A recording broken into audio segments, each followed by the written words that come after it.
Es consultora e investigadora especializada en fenómenos criminales complejos. Cuenta con licenciaturas en criminología, criminalística y psicología, así como una maestría en ciencias forenses. Está certificada en trauma, intervención psicosocial, psicología forense y análisis de muertes violentas de mujeres. Se desempeña como experta forense independiente, docente y autora en temas de violencia e investigación criminal. Su trabajo se centra en la atención a víctimas en situación de vulnerabilidad. Colabora en consultorías, capacitaciones y desarrollo de protocolos para instituciones públicas y organizaciones civiles. Su enfoque integra el análisis técnico con una visión humanista. Es referente en el ámbito forense con perspectiva de género. Su compromiso fortalece la justicia y la protección de los derechos humanos. Hola, ¿qué tal? Mi nombre es Valeria Baltazar, soy investigadora forense y en esta ocasión agradezco al Poder Judicial de la Ciudad de México por la invitación para este ciclo de seminarios y conferencias. Les hablaré sobre el maltrato infantil, una dinámica particular en donde se utiliza o se instrumentaliza a los hijos e hijas en los conflictos familiares. Para comprender este fenómeno, identificar las dinámicas familiares que pueden resultar dañinas a los derechos humanos de niños, niñas y adolescentes para una vida familiar plena y, por supuesto, un desarrollo integral, deben identificarse estas conductas de interferencia parental como acciones intencionadas, progresivas, persistentes y observables, que son ejercidas por una persona adulta, generalmente un cuidador o cuidadora, que busca conducir al rechazo injustificado y afecta negativamente la relación del niño, niña o adolescente con el otro progenitor o figuras familiares significativas. Regularmente esta conducta se hace extensa a la familia paterna o materna. La interferencia parental puede ser confundida como un alejamiento injustificado. Es por eso necesario distinguir cuáles son los indicadores entre esta dinámica de interferencia parental y cuando niños, niñas o adolescentes se oponen, por así desearlo, al contacto y la interacción con sus cuidadores. Es importante distinguir que esto afecta los derechos fundamentales de hijos e hijas y que es una violencia que puede ser hasta culturalmente validada o justificada e incluso invisibilizada. Esto puede también tener repercusión en los operadores del sistema de justicia y debemos recordar que es derecho de los niños, niñas y adolescentes mantener relaciones personales con ambas familias y el derecho a ser protegido contra toda forma de violencia. El derecho es una obligación para los cuidadores que se puedan abstener de incluir estas conductas de tratos crueles, inhumanos o degradantes y que interfieren en el sano desarrollo de los niños y niñas. Este fenómeno debe atenderse desde una perspectiva jurídica, psicosocial y de derechos humanos sin responsabilizar ni culpabilizar a las infancias. Tenemos que distinguir los indicadores entre un alejamiento justificado por parte del niño, niña o hacia otros cuidadores y cuando esta conducta de alejamiento o negativa de convivir o de mantener un vínculo con uno de sus cuidadores es por alguna razón justificada.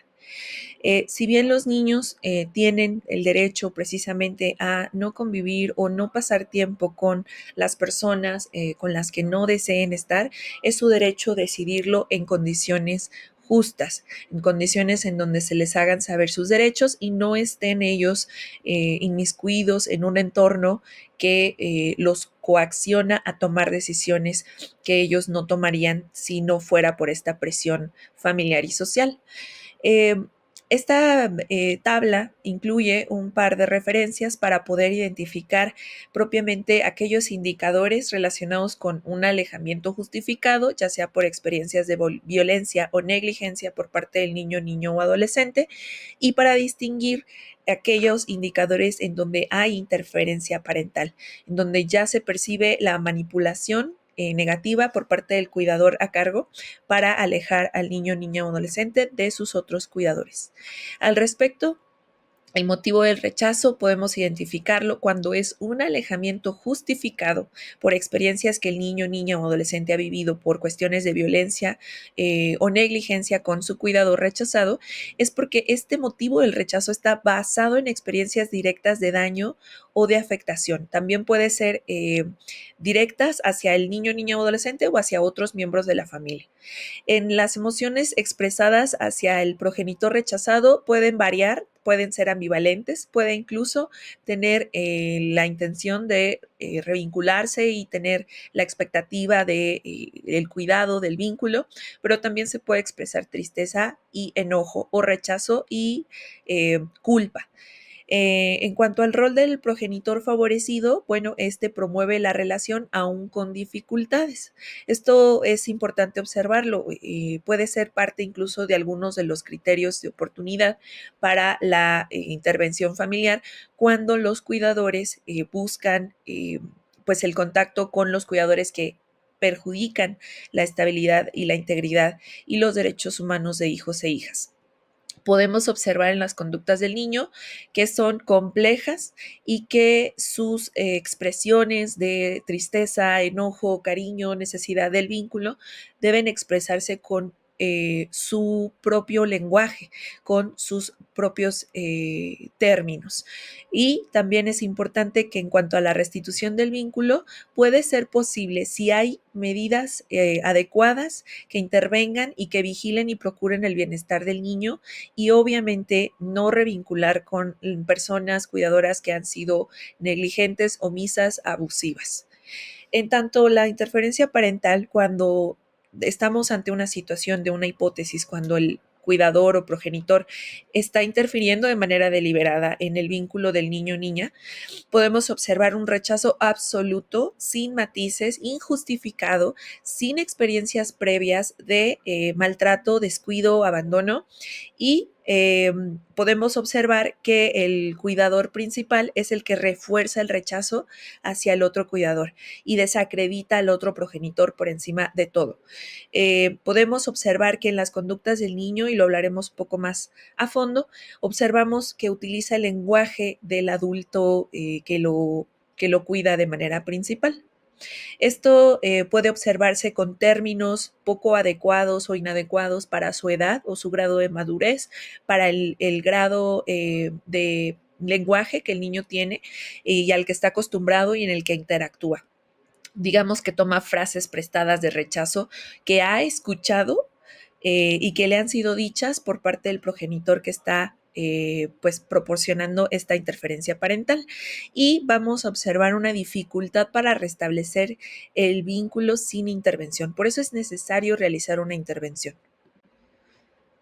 Ahora, respecto a qué tipo de ejemplos de conductas de interferencia parental podemos encontrar, hay una infinidad de conductas. Estas van a depender de pues la situación especial de los cuidadores y del niño, niña o adolescente, incluso si hay hermanos o varios hijos pues de la familia involucrados, pero es frecuente que las familias que cometen interferencia parental, y esto es también importante, contribuyen entre todos, ya sea por no meterse en problemas entre sí, evitar los conflictos entre los adultos, al señalarle al cuidador que está cometiendo interferencia parental, pues los daños que está cometiendo en contra del niño y pueden sumarse incluso de plano a la campaña de desprestigio para desacreditar o hablar mal en frente del niño o niña respecto al otro cuidador. Hay un esfuerzo deliberado por evitar todo tipo de contacto y por impedirlo. Y esto es sistemático, pues desde la escuela, desde las redes sociales, desde el teléfono, desde las videollamadas, desde todo tipo de contacto e interacción que pueda tener, incluso siendo esta supervisada a través de centros de convivencia familiar, por ejemplo, o procesos psicoterapéuticos. También es frecuente que se inventen o exageren acusaciones para generar miedo o rechazo. Por ejemplo, puede ser que el cuidador que está pues incurriendo en estas conductas de interferencia parental, puedan generar situaciones falsas o alarmantes que el niño o niña encuentre atemorizantes, y obviamente por el apego, aunque sea traumático que le tiene al cuidador que está incurriendo en estas conductas de interferencia parental, puede el niño percibir al otro cuidador como un sujeto peligroso. Y entonces aquí se empieza a generar la conducta de rechazo injustificada. Esa conducta de rechazo viene a partir de un evento que no es real, no es del tanto adecuado o del tanto cierto por parte del cuidador que está interfiriendo, para poder generar rechazo y luego justificar que es el mismo niño o niña el que no quiere convivir o no quiere estar con el otro cuidador. Entonces sí, validar hasta en ese momento la necesidad del niño o niña y respetar ese límite que el niño pone, pero no de manera natural, sino de una manera que se ha trabajado por parte del cuidador que ha participado en la interferencia. También podemos encontrar conductas frecuentes de compartir información adulta inadecuada sobre los procesos legales, situaciones de desacuerdos entre los cuidadores, como infidelidades, deudas, expectativas que no se cumplieron en la pareja desde esta idea del amor romántico, entre otras circunstancias. Y también es frecuente encontrar que se refuerza el comportamiento cuando el niño o niña rechaza hacia el otro progenitor. Ese comportamiento sí es recompensado, es reforzado de manera positiva. Por eso los niños obtienen una recompensa, que en este caso la recompensa sería pues la validación emocional y el no castigo por parte del cuidador que está cometiendo esta conducta de interferencia. El objetivo pues es generar desconfianza en los niños y distorsionar hechos del pasado. Por eso es importante también verificar en la historia del niño cuánto tiempo ha durado el proceso de incomunicación, alejamiento injustificado por parte de la persona que está haciendo esta conducta de interferencia parental. Y también se suele presionar emocionalmente al niño para que tome partido, para que se alíe con uno o con otro. Generalmente el que realiza interferencia parental busca la validación por parte del niño para continuar ejerciendo esta conducta. Si hablamos respecto a los impactos que tienen estos procesos de interferencia parental que duran muchísimo, pueden incluso durar toda la infancia de los niños hasta principios de su adultez o incluso toda su vida, estas conductas de interferencia parental causan graves consecuencias en el desarrollo emocional, psicológico y social. Causan identidad confusa respecto a su familia y al sentido de pertenencia. Puede experimentar el niño o niña una culpa internalizada, negación de memorias y experiencias positivas de crianza. Incluso cuando son muy pequeños suele existir una manipulación de estos recuerdos para que el niño o niña pues atribuya una carga negativa emocional a la interacción positiva y saludable que tuvo con el otro cuidador. Y a la falta de contacto, convivencia, comunicación e interacción con el cuidador saludable, el cuidador o el progenitor pues que está siendo víctima de esta interferencia, pues el niño o niña va a generar falsas memorias también. Esto es importante de destacar en el ámbito de psicología forense.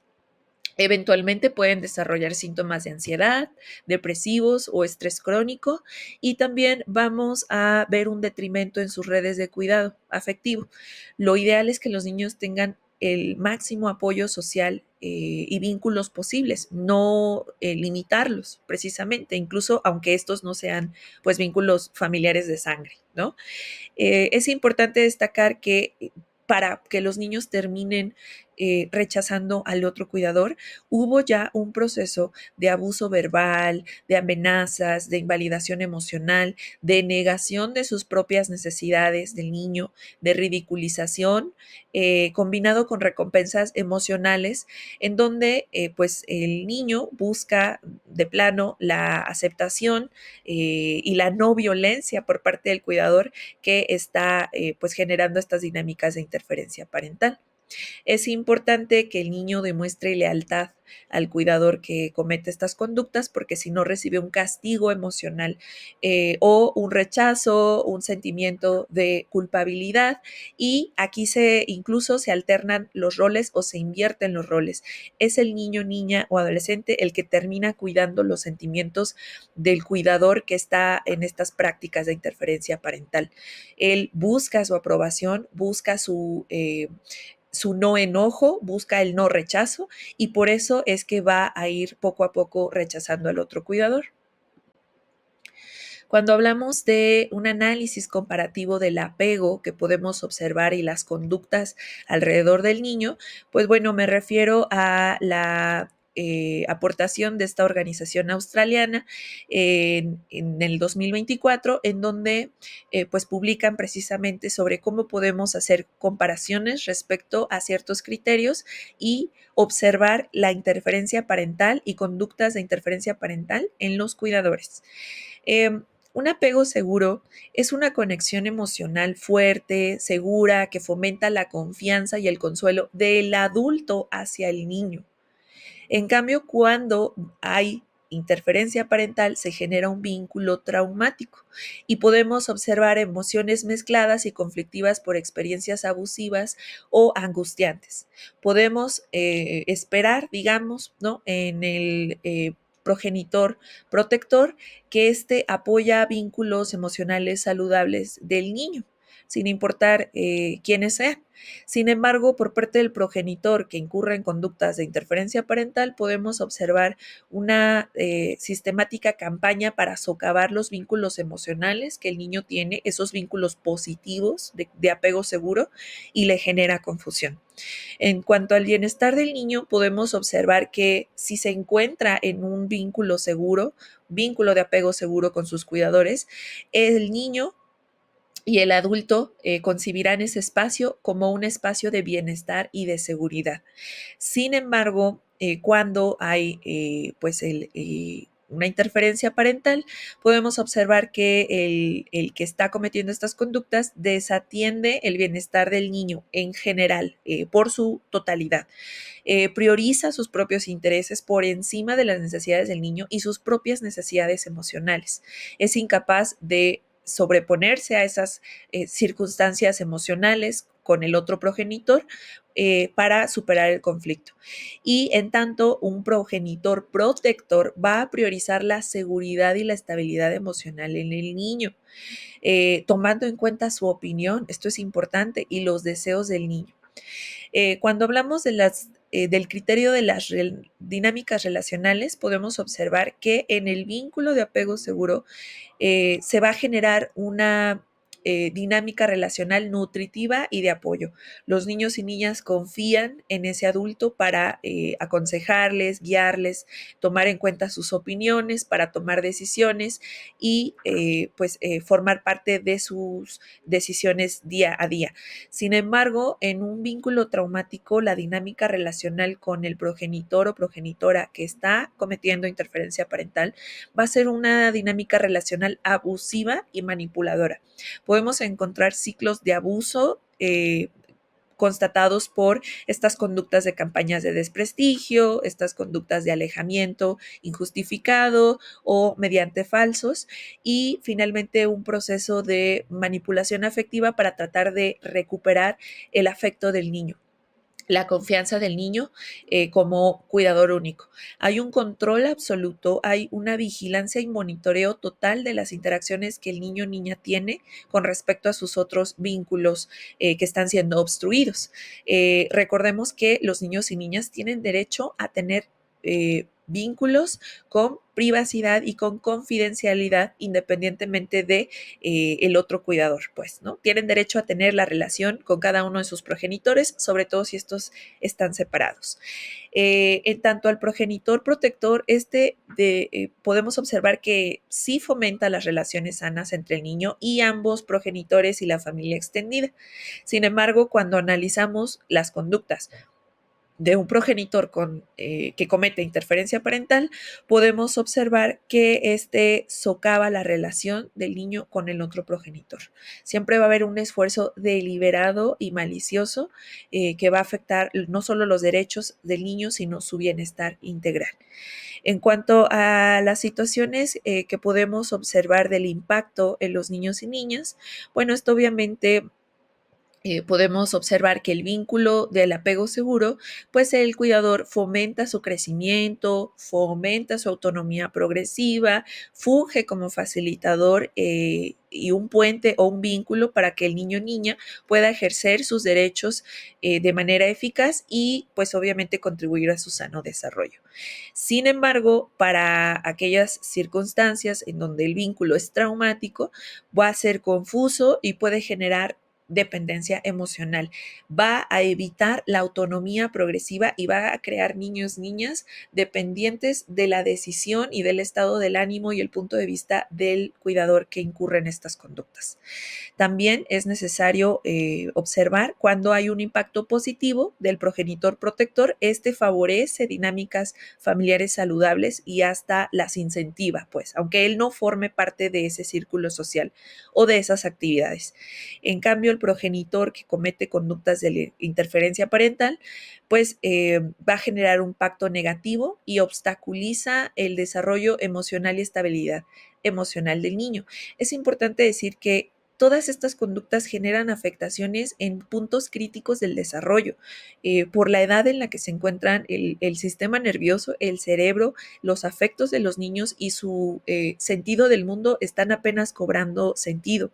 Por eso es muy, muy grave este tipo de conductas de interferencia parental. Y bueno, finalmente, en cuanto al impacto en el desarrollo, vamos a encontrar emociones contradictorias en los niños o niñas que están intentando pues sobrevivir a estas situaciones. Sin embargo, pues podremos observar que el progenitor que comete interferencia parental dificulta el desarrollo emocional y el establecimiento de vínculos sanos. Respecto a las señales de advertencia en el discurso o el lenguaje que emplean los niños, niñas y adolescentes en las justificaciones que ofrecen para el rechazo al otro progenitor, podemos observar un rechazo inflexible, tajante, injustificado y no hay emociones contradictorias. Puede haber irritación y molestia cuando los adultos o los observadores o las personas que participan en procesos de revinculación insisten en conocer por qué están opuestos a la revinculación con el otro progenitor. Y podemos observar que los niños o niñas particularmente observan un lenguaje que es prestado de una persona adulta. Podemos encontrar incluso razones que son referidos por los cuidadores obstructores y que esas mismas razones son replicadas en la misma manera en que lo expresan por parte de los niños o niñas. Pueden, digamos, replicar las quejas y las impresiones negativas que tienen los progenitores obstructores respecto a la persona obstruida. Podemos encontrar incluso argumentos desproporcionados o incongruentes para la edad y una hostilidad injustificada y también extendida a toda la familia del progenitor rechazado. Y también podemos encontrar la idealización de uno y la devaluación total y absoluta del otro.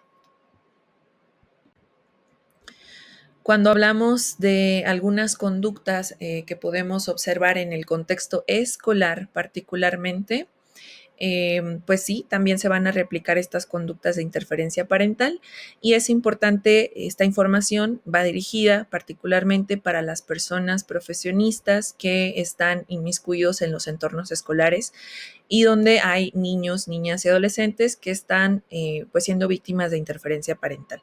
Podemos observar por parte de los cuidadores obstructores que existe manipulación de la información y la comunicación. Puede existir la intención de generar una retención de información, es decir, no informar al centro escolar los datos del otro progenitor, impidiendo su contacto con la escuela.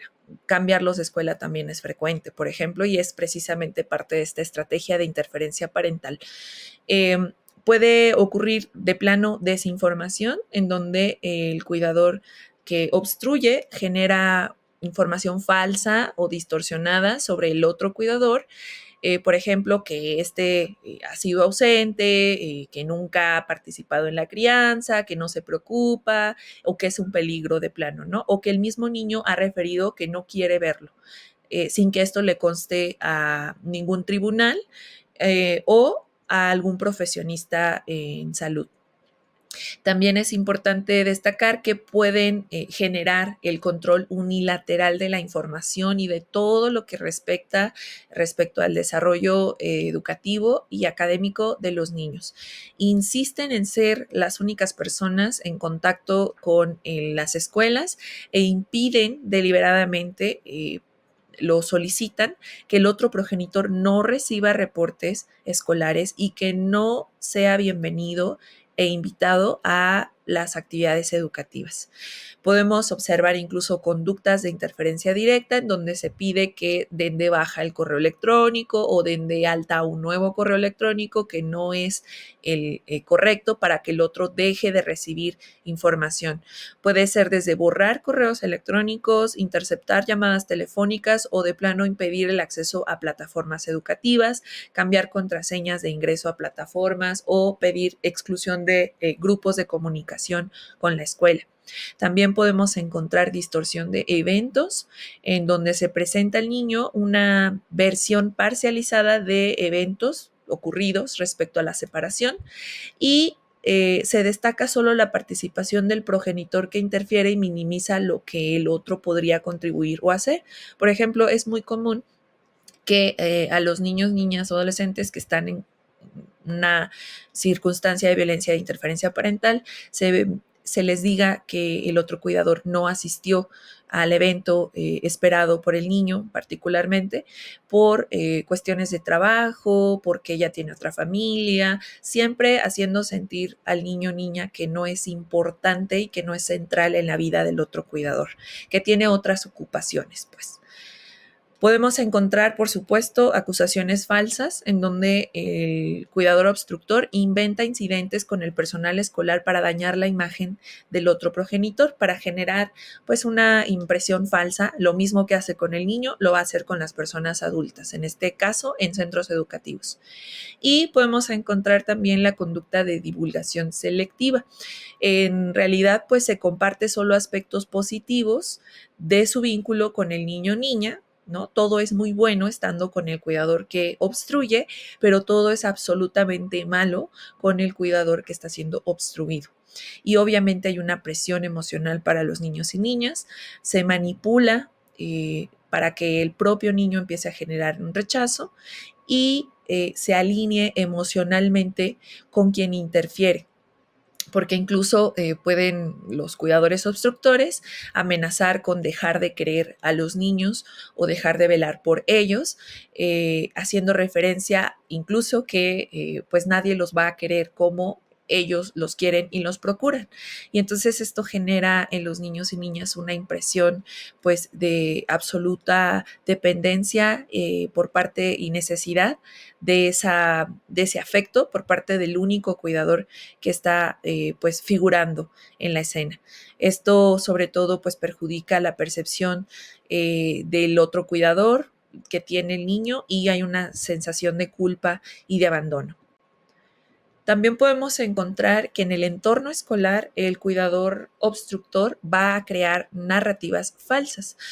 Va a utilizar incluso al niño para fungir como mensajero, para difundir versiones distorsionadas sobre el otro progenitor en el contexto escolar.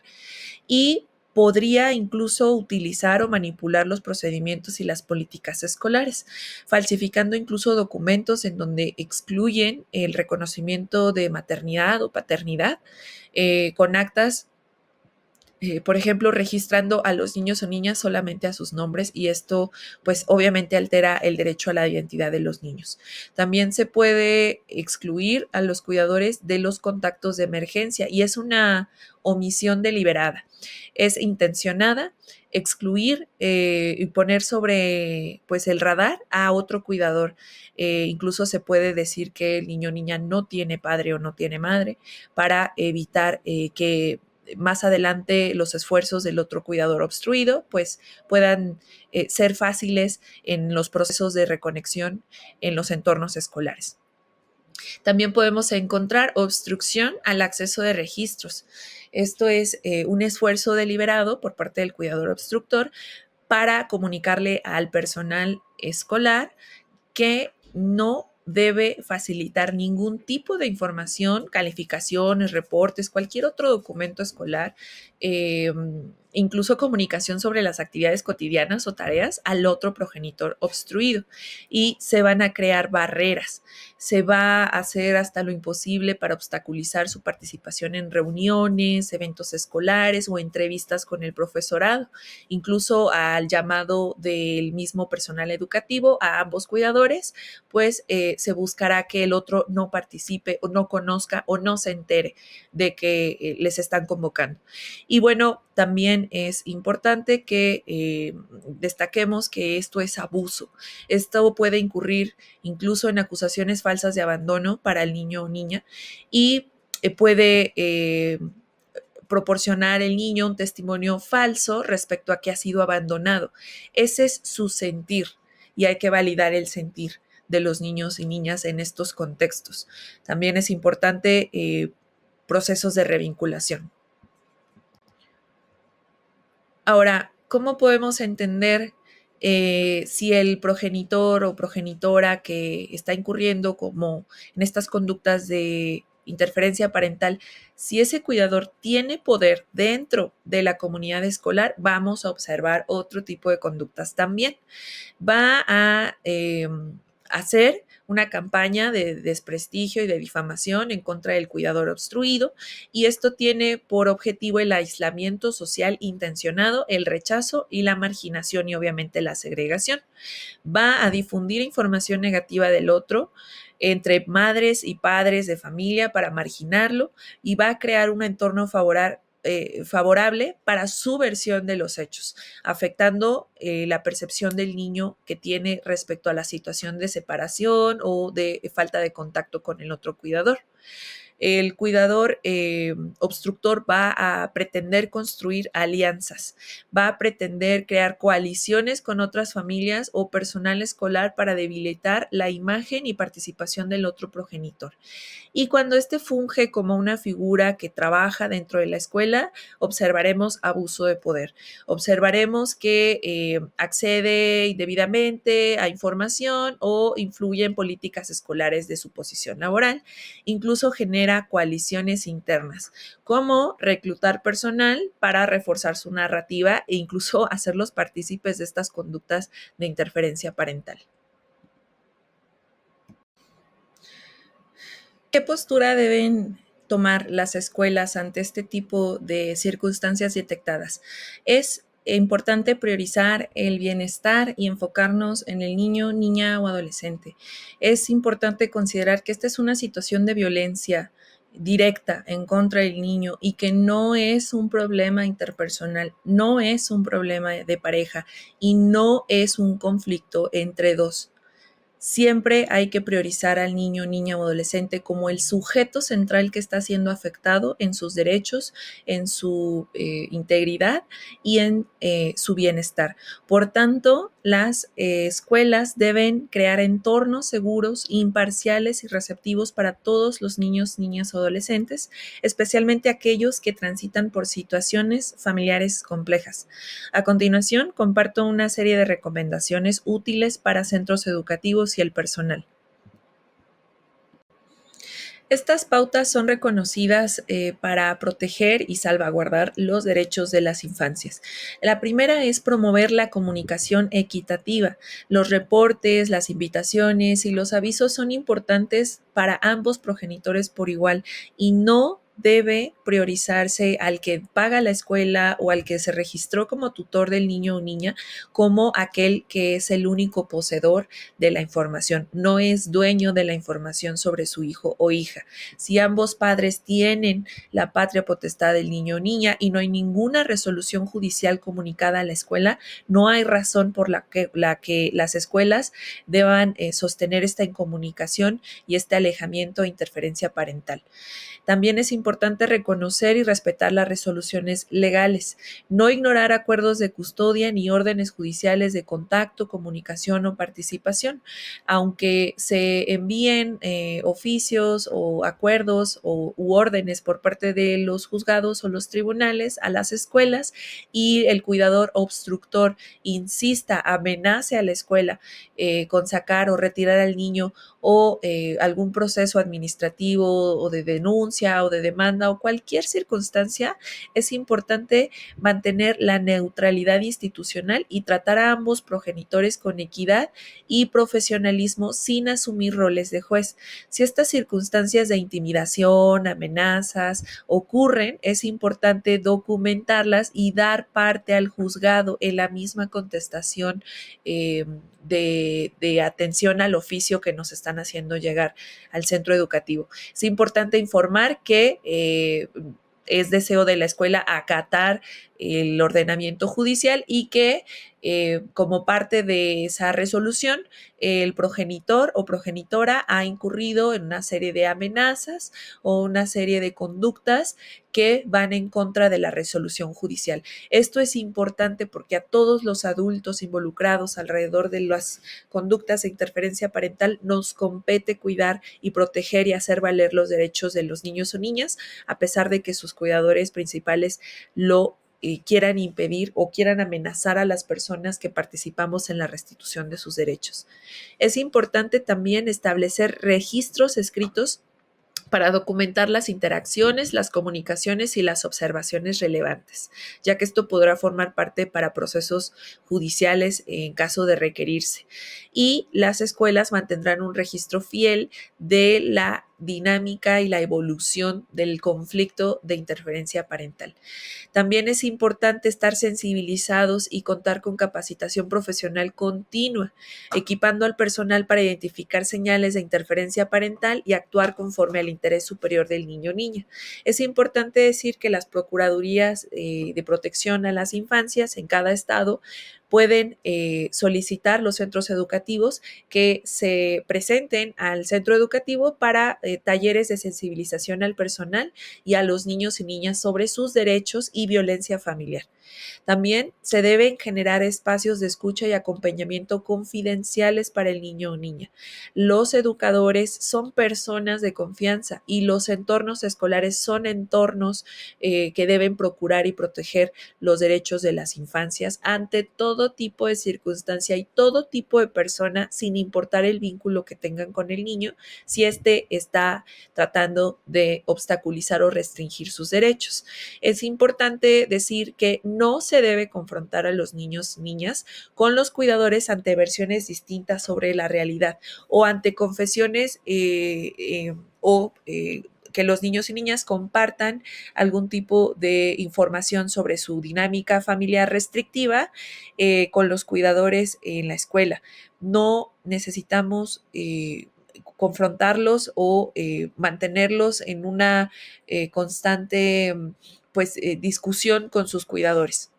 Y necesitamos también promover espacios en donde los docentes y las personas que participan de la educación tengan a bien educar al niño en que ni siquiera y por mucho menos las familias tienen derecho a hacerle daño a los hijos e hijas.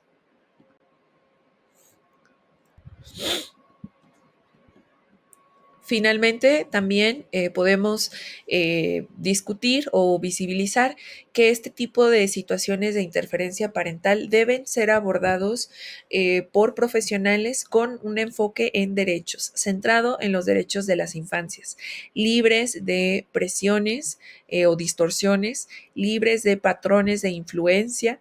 Hay que hacer una investigación integral con entrevistas semiestructuradas y diferenciadas, reconociendo pues el grado de madurez, atendiendo al protocolo de la Suprema Corte de Justicia de la Nación respecto al protocolo para juzgar con perspectiva de infancia. Y lo más importante es que los evaluadores estén especializados de manera demostrable o comprobable, tanto en derechos de las infancias como en neurodesarrollo, trauma, violencia familiar y afecto. Y apego. Es importantísimo la formación, y ante la falta de formación de los observadores podrán pasar por alto o podrán replicar pues justificaciones que utiliza el cuidador obstructor para la interferencia parental. También este reconocimiento desde el enfoque de la infancia, tenemos que considerar pues la Convención sobre los Derechos del Niño, que establece en sus artículos que los niños y niñas tienen derecho a mantener contacto regular con ambos progenitores a menos que sea contrario a su interés superior. Y ojo aquí, solamente tras una resolución judicial, los cuidadores tendrán como justificado el alejamiento de los otros familiares. No es a decisión o criterio unilateral del progenitor, progenitora, sin una orden o resolución judicial, llevar a cabo estas conductas de alejamiento, de incomunicación y de aislamiento. Esto es precisamente porque ellos están obligados a hacer valer sus derechos, al menos que un juez determine que la convivencia o contacto con el otro progenitor es negativa para sus derechos y para su desarrollo. Y es importante también reconocer que es labor de todas las personas adultas alrededor de niños o niñas que viven interferencia parental protegerles contra toda fuente de violencia física o mental, incluidas las prácticas de manipulación en donde vulneran su desarrollo emocional y autonomía. Este fenómeno de interferencia parental debe abordarse desde un enfoque psicosocial, restaurativo y preventivo, centrado en la protección integral del niño sin revictimización, sin suponer responsabilidades impropias a las infancias. Esto ha sido todo por mi cuenta. Agradezco muchísimo por este espacio al tribunal y presento a continuación las referencias que formaron parte de esta conferencia el día de hoy para que las personas que deseen acercarse a la literatura especializada y actualizada respecto a este fenómeno puedan tener acceso a ello. También comparto mis datos de contacto. Soy investigadora forense independiente, colaboro con personas que pasan por procesos de interferencia parental, tanto en contextos judiciales penales como en contextos judiciales familiares, para la restitución de los derechos de niños, niñas y adolescentes. Muchas gracias.